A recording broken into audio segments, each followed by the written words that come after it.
Good morning, everyone. Good morning to those council staff, those joining us in the council chambers, and those joining us on YouTube today for our special NT Power annual meeting. Also, I want to welcome Leah as our summer student, and she is joining us for a council meeting today to see what it's all about. And no doubt she'll decide she doesn't want to be on council once it's over. So with that, I would invite everyone to join us for a moment of silent reflection.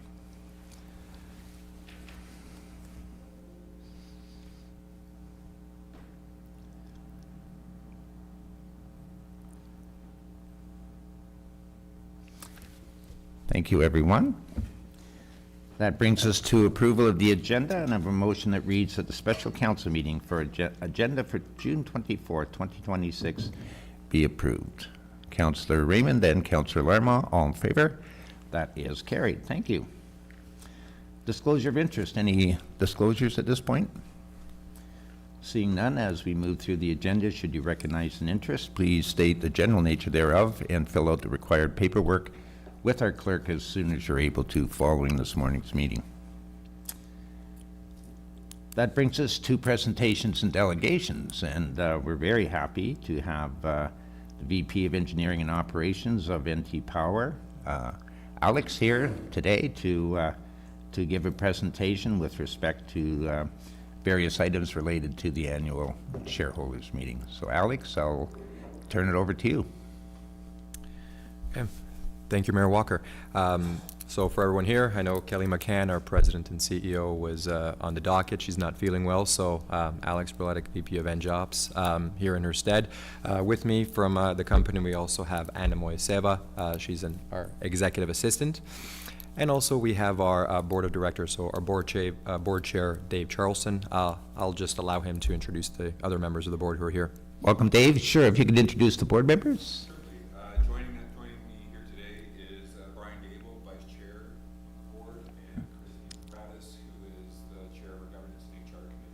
Welcome, welcome. Alex, floor is yours. All right, thank you. So I believe we do have the screen on both sides, so we can just follow along. So here are the required motions, and Mayor Walker, as discussed, this will be left towards the end portion of the meeting there. Mm-hmm. So from our perspective, 2025 year in review was a very good year for NT Power. And in terms of the financial performance in general, we did have, like I mentioned, an overall very strong year. We are, for those who aren't aware, going through a sale process, potentially with electric utility. And in addition to having our strong year, we also had our due diligence process in terms of the sale, which was quite a large undertaking, but was successfully passed. So with that in mind, we had $29.7 million in electricity distribution revenue. As that compares to 2024, was slightly larger, $26.8 million. Our capital plan, which my team oversees, was $11.8 million, and I'm also very happy to say that we were able to complete 99% of that capital plan. We finished all of our major projects as planned, confirming stations, line work, etc. In comparison to 2024, I know that does look like a big change. We had $19.6 million in 24, but we do have some details and documents there. The major reason for that change was a large York Region road expansion project, which we had to contribute to, which is exactly why the number in 24 was so large. Without that number, that 11.8 million is actually just a little bit larger than 2024. So we are continuing a steady state flow in terms of our overall capital expenditures. And lastly there, our adjusted net income was 1.2 million.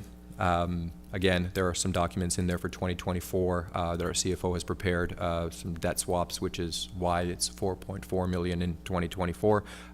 But obviously now we're much more in line with of 1.2. Alex, could you get it just a little closer to the microphone, if you could? Better? Okay. Good. Thank you. Okay. If there's any questions, please feel free to ask. We also have some time at the end as well. So moving on to everyone's favorite topic, reliability. I'm happy to say that overall, as a company, we had another strong year. Having said that, we have trended slightly in the negative category compared to years past. So there's two numbers there, SAIFI and SAIDI. SAIFI, quite frankly, is the frequency of outages that we see in terms of per customer in our service territories. And SAIDI is the measure of duration of those outages per customer in minutes throughout our system. So as you can tell, our frequency of outages is 0.8 per customer, and 2024 was 0.7. And this is why I make a mention to say it's slightly on the decline this year. And the duration of outages went from 1.3 to 1.8. So for Council's information, we are well below the Ontario averages. So although the numbers do look like they've decreased a little bit, NT Power remains a very strong utility as it pertains to overall reliability. Now, these numbers are also backwards looking. We don't have the provincial averages for this year, but in general, on years past, the SAIFI and SAIDI numbers are generally around 2.5 and about 3.5 respectively. So we continue to be a highly performing utility in both of these measures. Now, the reasons for some of these decreases, I've outlined there the key trends. We've had some defective equipment. Being the size of a utility that we are, any major outages that we incur have a large impact on our actual numbers. This past year, we've had 3 stations outages, 2 in Newmarket and 1 actually here in Port McNicoll. And that's the reason why those numbers ended up being a little bit larger this year as opposed to last.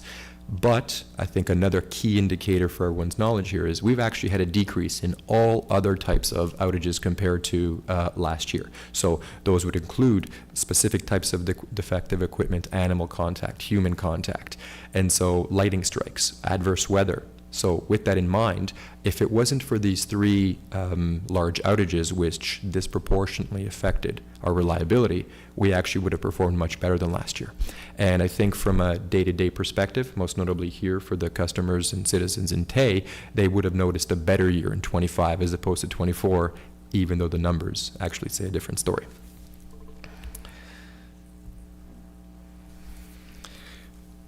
One other aspect in terms of 25 I wanted to just bring to everyone's attention was NT Power's community involvement in all of our service territories. Obviously, Newmarket, Midland, and Tay, the areas that we cover, we do have a strong community presence. Newmarket and Midland, I would just like to highlight a few. We've gone to some of the home shows. We've done Touch a Truck. That was a Newmarket, Midland, and Tay event, actually. We participated in the York Pride Parade. We've our favorite one, the Butter Tart Festival in Midland. That's one we wouldn't miss. We've also been to the Georgian Bay Native Friendship Center powwow. And of course, in all 3 service areas, we've been to the Santa Claus Parade. So we continue to do this. As I mentioned before, the sale of our company, potential sale of our company doesn't preclude us from doing these events, and we're very happy to be part of the communities that we serve, and we will continue to do so. So looking ahead, so I briefly mentioned the Electra sale. So I'm sure members here are aware of the sale to various different degrees. So as things stand right now, the securities purchase agreement has been signed. Right now we are in the MADS, which is the mergers, amalgamations, acquisitions, and divestiture stage with the OEB. From our perspective, it is an acquisition. And so with that in mind, I will just briefly describe, it's a phase 1, phase 2 approach that's happening now, which is slightly different than has been in previous acquisitions of this sort. And the phase 1, phase 2 approach really means that phase 1 will be the acquisition of shares, which is scheduled to be completed end of this year or Q1, and most notably Q1 of next year. The reason I'm not firm on the timelines is because that is subject to OEB approval. And then phase 2, which would occur potentially in 2031, would be the full incorporation of NT Power as part of Electra Utilities. So with that in mind, a few details here are the final approval of phase 1 is currently being completed. That's a document that has to be completed by Electra with oversight from our team.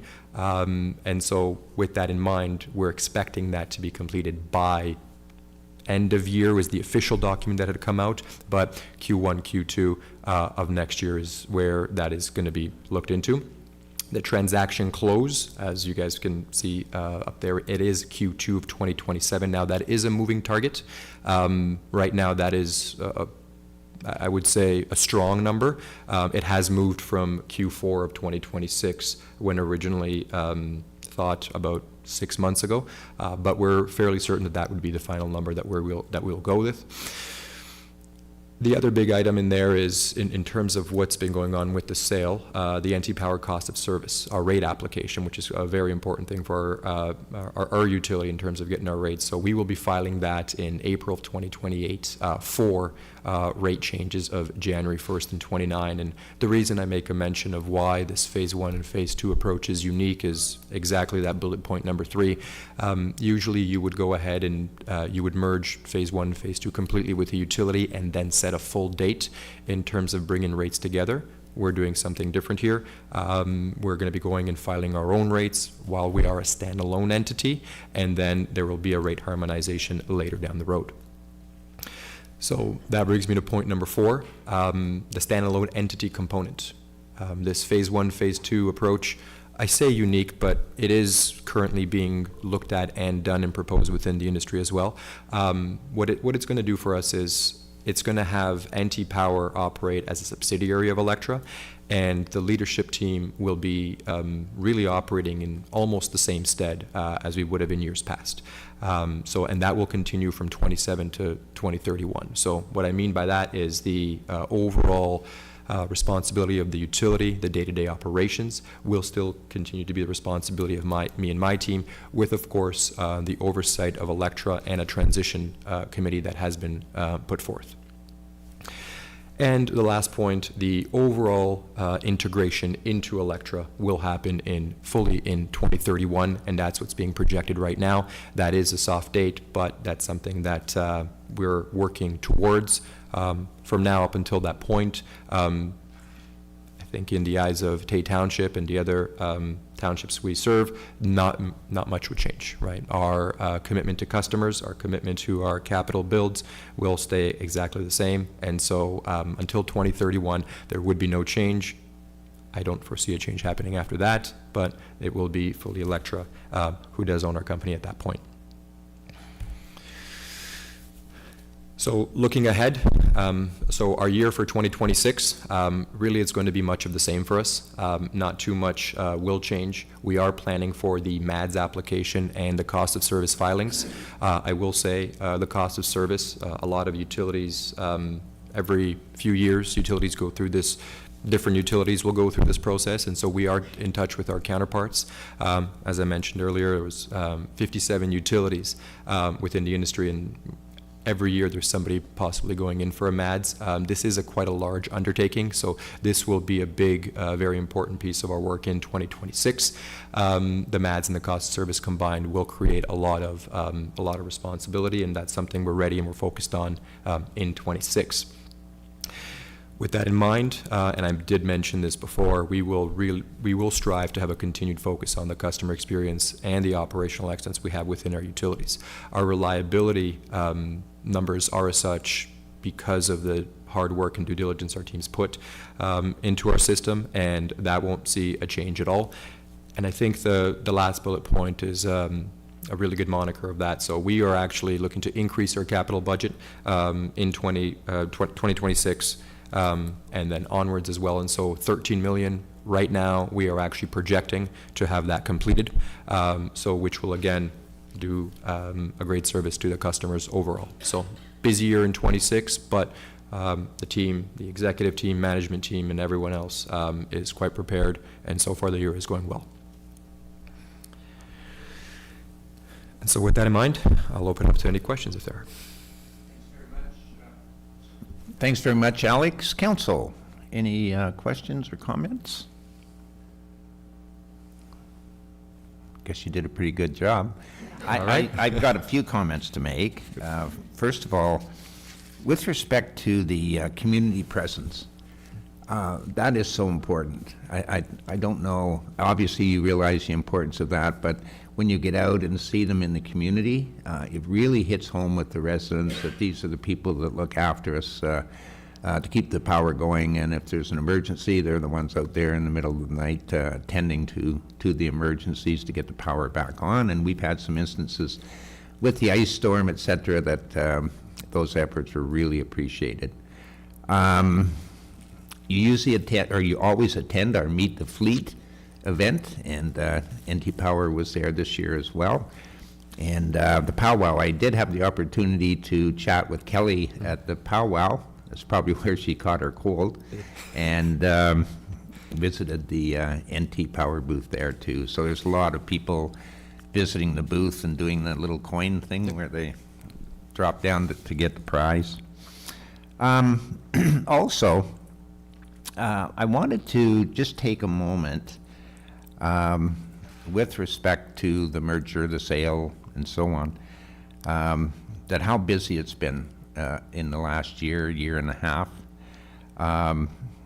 with the merger discussions and process. And I wanted to thank, on behalf of council and our residents, to thank the board for their hard work, guidance, and expertise during this process. We have some people on the board, all people on the board, with quite, me excluded, with quite a knowledge of various aspects of running a corporation like NT Power. And we're so lucky to have that quality of board members to guide through this process. And the staff, all the employees, the inside employees, and the crew, the line crew.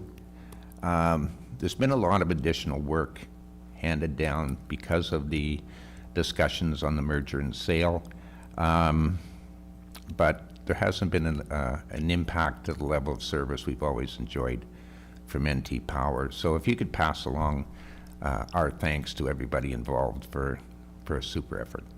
I appreciate the comments, and I definitely will do. Good. With that, council, Madam Clerk, are we going into closed session? No. Okay, we do not have a closed session, so we don't have any closed session reporting. We do have, as Alex referred to, some resolutions to pass, and rather than read it out in full, because I know that people from Newmarket want to get home before dark, I'm just going to summarize it. And these are the annual items that we have to deal with, and it has been in the public domain for some time. Also, council has had the opportunity to review them. So basically, the first is that the mayor, as sole shareholder's legal representative, is directed to sign the following TAY shareholder resolutions. That's to appoint the auditors to and the financial statements for the year ended, to appoint Andrea Fay as sole director of TAY Hydro, and that all contracts, bylaws, proceedings, appointments, etc., are hereby sanctioned and confirmed. That the mayor, as sole shareholders, legal representative, direct Andrea Fay, the sole director and legal representative of TAY Hydro, to sign the following NT Power shareholder resolutions, and those are basically the same as I've just mentioned. And that further, Andrea Fay is, as sole director, is directed to sign the following NT Holdings shareholder resolutions in lieu of an annual meeting. Again, financial statements, the requirements of the OBCA regarding the duties of an auditor, that Ian McDougall be elected as the sole director of NT Holdings to hold office until the next annual meeting of shareholders, or until its successor is elected and appointed. And again, with respect to all contracts, bylaws, proceedings, etc., are hereby sanctioned and confirmed. So if I could have a mover, Councillor Talbot, seconded by Councillor LaChapelle, all in favor? That is carried. Thank you. That brings us to our confirming bylaw. Confirming bylaw that a bylaw 2026-26 being a bylaw to adopt the proceedings of the June 24th, 2026 special council meeting be enacted as a bylaw of the Township of Tay. Excuse me, Councillor Bumstead, Deputy Mayor, all in favor? That is carried. And our adjournment, moved by Councillor Larmois, seconded by Councillor Raymond, that the special meeting of council adjourn at 10:20 a.m. All in favor? Thank you, council. Thank you, staff and representatives of the board for attending. And stay with us for coffee after. Thank you.